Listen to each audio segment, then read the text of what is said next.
Hello, everyone, and welcome back to another episode of the Where's My Ritalin podcast.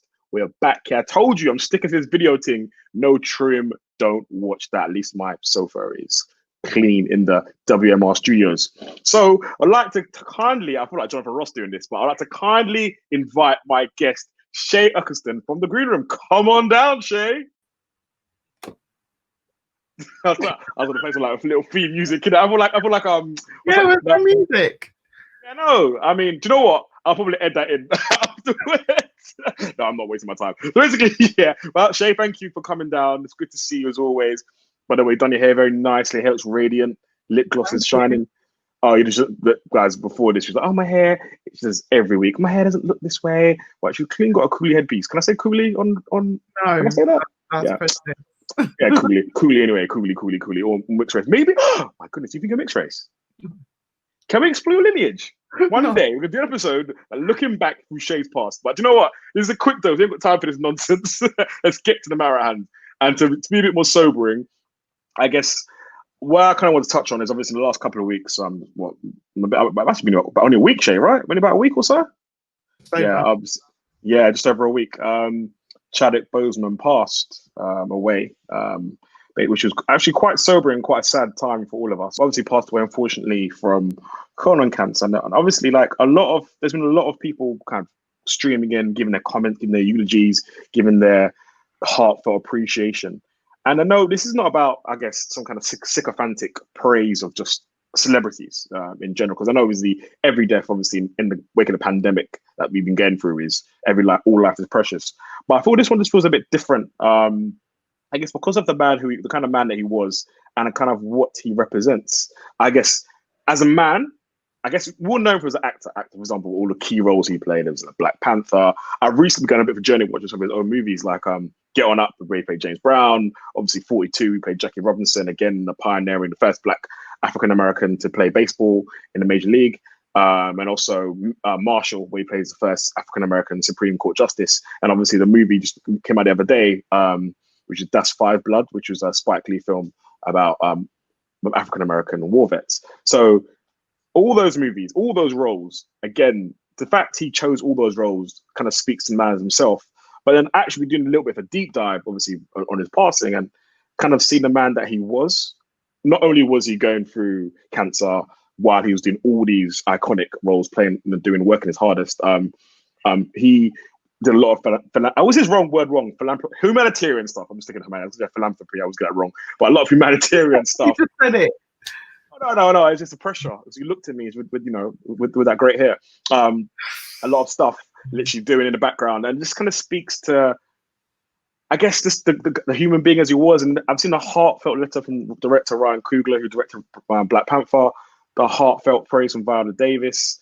Even from Michael B. Jordan, I guess. Shae, I guess before I kind of gone off on a tangent, but how did you feel about Chadwick's passing? How did it impact you? I was devastated, and I guess I still am. You're gonna love this. I'm an empath, so no, but I say that because I can be affected by a celebrity's passing or by a random person, that kind of thing. But this in particular was really, really gut-wrenching. It feels different, doesn't it? It does feel different, more so. For different reasons, though. Yeah, go on. Why does it feel different for you? Because there were many factors. Because we didn't know. Not that we always know. We don't always know everything. But the shock of that was part of the impact. The shock of hold on, like he's gone. This person that we're starting to build this hero relationship with. Do you know what I mean? It was a genuine, we were building this thing with him being Black Panther and T'Challa and whatever, and then also because it was cancer, for me that's just, I understand because I understand the hope that you have. Like I started thinking about what his thought process was. Did he have hope that he might survive, and at what point did that change, and did he know he was going to die? All of those things kind of come in, but one of the main things in my heart that I feel that is really beautiful to me is that he was doing these amazing roles before he even was diagnosed, and so it was just him, the person, And I think we should all be out in the world just trying to do good and be good in the world. And he was clearly just that person anyway. So yeah. Exactly that. And I think to touch on the Black Panther thing, I think I said this before, I think the power of that, you cannot underestimate representation and what that means. And I posted something on my social media recently about people that there was when Black Panther came out, there was people that had gone out and had to pretend, didn't know he was going to be there, but were saying, say what you would say to Chadwick Boseman if he was here. And then people was like, oh, as a mother for a young son, it's so wonderful to see that our people can be powerful, can be looking a certain way.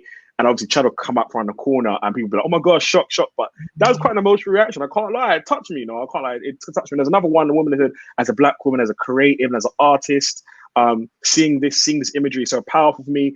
And the impact that has on him is like, yeah. And I think that's why, again, it feels different. It's not just, again, just doting after and being sycophantic. I think it feels different for all the reasons you mentioned. And even sadly as well, when he started to be ill and obviously was losing a lot of weight. And obviously then lo and behold, obviously what came to pass. So I guess it kind of got me thinking about something, because seeing him, I know we say there's a lot of cliches about, even though people have left us, their legacy lives on, or they live on. But actually, this really got me thinking about legacy in general, because his legacy is obviously clearly there, so to speak. Like, people speak so effusively about him, so greatly about him, and the impact he's had. I guess I want to touch on something that you touched on your show, Late Sessions, every Thursday at SG1, 10 to 12 p.m., 10 to 12 a.m. Sorry. Literally, you touched this on one of your very first episodes, one of your very first shows. I guess I think it's perfect. You're actually the perfect person to ask. What does legacy mean to you, Shae? And it's a big question. It is. Question. You know what? It's funny because I asked a bunch of people this question, but I never thought about really asking it to myself. However, I answer the question daily, and I have done ever since my cancer diagnosis. So, my fear was never about the cancer, for instance. It was always about the fact that I hadn't yet built the legacy I was trying to build, and that I would be forgotten. And so for me, building a legacy isn't just about, oh yeah, I want people to know my name. They don't have to know my name, but any good work I've done in the world to improve the world for mankind, I want that to remain. I want that to be then carried on by somebody, something, an organization I've set up, something that improves lives. Literally, I know that sounds so kind. No. Do you know what? To be honest with you, this is probably the 1 week where I'm actually going to be. I'm with you. Next week I'll cuss you, but done this. No, honestly, I feel that. Honestly, I do. Because I even touched on that myself. I'm just kind of touch on that. I kind of feel the same way. I'll get to my next question in a minute, but because I was thinking, when that moment when you die, like I'll be doing two things. First of all, I'll be preparing for the coffin to see people who's crying and who's not crying. I'll be watching you pagans. But I would like to know that my time on this earth has impacted people positively in some way, shape, or form. So I'm kind of with you with that. So that kind of feeds into my next question. But I guess what kind of things I think do you feel as of today? And listen, you're still writing your journey. You're still taking it. But what kind of things you feel like when you had that initial fear beginning and like not maybe enacting your legacy, and now maybe is it 10 years? Is it 10 years in November 20th? 10 years to survive? 10 years? Yeah, no, it's 10 years since the diagnosis? Surgery, the first surgery. Yeah. Okay, cool. Which is an awesome story. The 10-year diagnosis, the diagnosis was very, very kind of, it wasn't a specific date. It was very fluid and crazy. But the surgery that literally changed the course of my life kind of thing happened on the 11th of November. So, yeah. I love that. Okay, so if I'm saying, if we look at it from that point 10 years ago and say to 10 years coming this November, what do you feel like you've done in that time? Not too many pressure. I think you've done loads. Why would you stop? Because, ladies and gentlemen, this woman has massive imposter syndrome, and she's done so much, and she underplays herself. So I want to put that away for a minute. Let's focus on what you have done. If not, I'm happy to help you because I know some of the things. But go ahead, go for it. Okay, I have written a book. More than one. Yeah. And I have. Swear down, my mind's blank. But I'm not even a grounding them because I think and that's another thing I'm gonna kind of get into here. It's kind of like not everything we do. Like if you're not a creative, it has to be like. I think that's the kind of thing I'm coming from because I haven't written a book. Yeah, I mean nothing that anyone could read apart from but still, but like no, but nothing acceptable for PG-13. Yeah, no, do you know what I mean? But limited screenings only. Well, no, but I think like I don't want it to be like I have.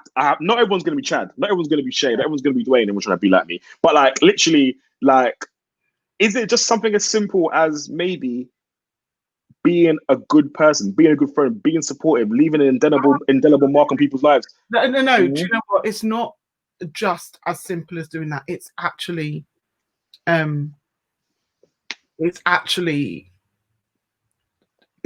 that we should want to. Yeah.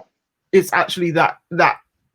Yeah. It's absolutely that. Sorry, you can suddenly see I'm like, because this means so much to me. It's a motive. It's a motive. Yeah, it means so much to me about making sure that you treat the people that are around you, that they know where they stand, that they can feel from you your intention, and that that stuff is really important. It's not just about the big things, and the big things are subjective, aren't they?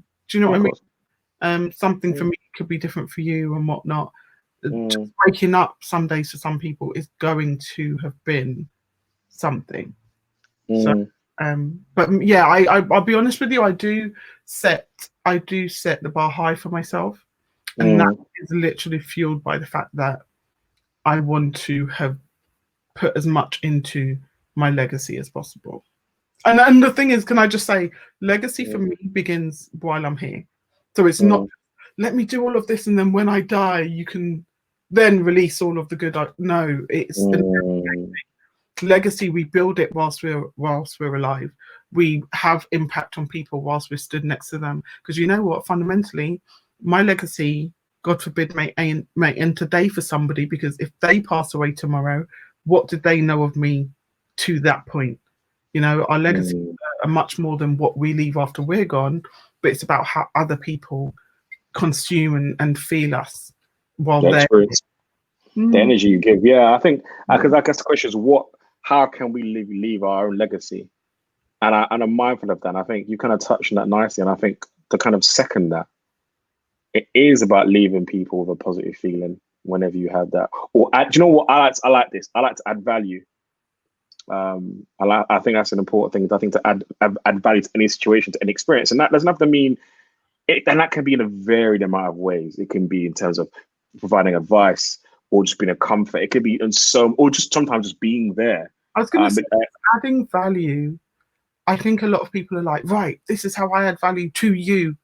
You can only add value to me if I'm in need of that value. Does that make sense? You can have it. You can offer the thing.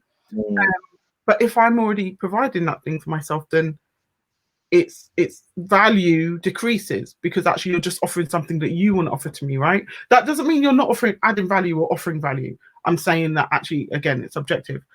I think that where it comes to adding value or making sure that that it's reciprocated on both sides or whatever is when it comes to being able to read what the other person needs. Yeah, and that's exactly what I mean. Yeah, totally.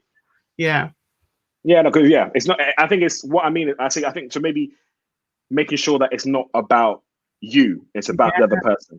Yeah. So that's what I mean. It's just not about showing off or like for example, I like listen to each their own. But I mean, it's not about look at me, I'm doing this good thing. Hey, look at me, or can't you see that I'm doing for you? It's not that. It's about. I think it's not doing it in ego, but doing it from a place of love and doing it from a place of understanding. So. Yeah, it's I guess that's kind of all I really want to touch on. Really, it's only a quick one. I just feel like with everything that's gone on, with a lot that's going on, I think it's time to take stock. And I always make this joke about giving people their flowers while they're alive and stuff like that because it's beautiful. It's absolutely wonderful and amazing that the praise that comes in posthumously or in eulogies. But I think maybe if you're in a circle around people that you value, that you love, that you care about, I think it's also about letting them know how much you appreciate them, and you never know what impact they may have. So I guess I kind of narrow it off in terms of legacy. It doesn't necessarily have to be this big grandiose thing or this big artistic creative thing. You can leave a legacy in so many various ways. Some of the most obvious ways, if you have children or if you have friends or family and people that wrap around you in a circle. I think that one of the most poignant things that I was left with is that the children that were sad at his passing. And like, there's one little thing here about the boy with the toys and Black Panther's in the middle, the Avengers on the outside, and it's just like he did that. You know, he left that mark.